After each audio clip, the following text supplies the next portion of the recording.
Sarado pa kami. Babalik na ako sa Amerika sa susunod na linggo. At nagpapaalam ka?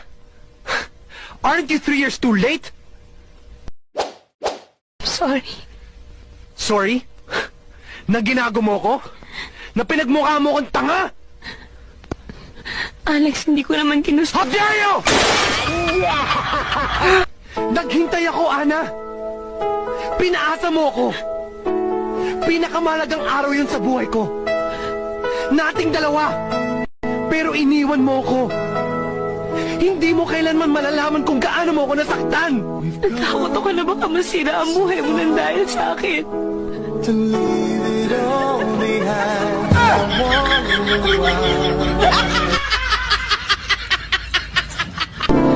Umalis ka na. Why did you go?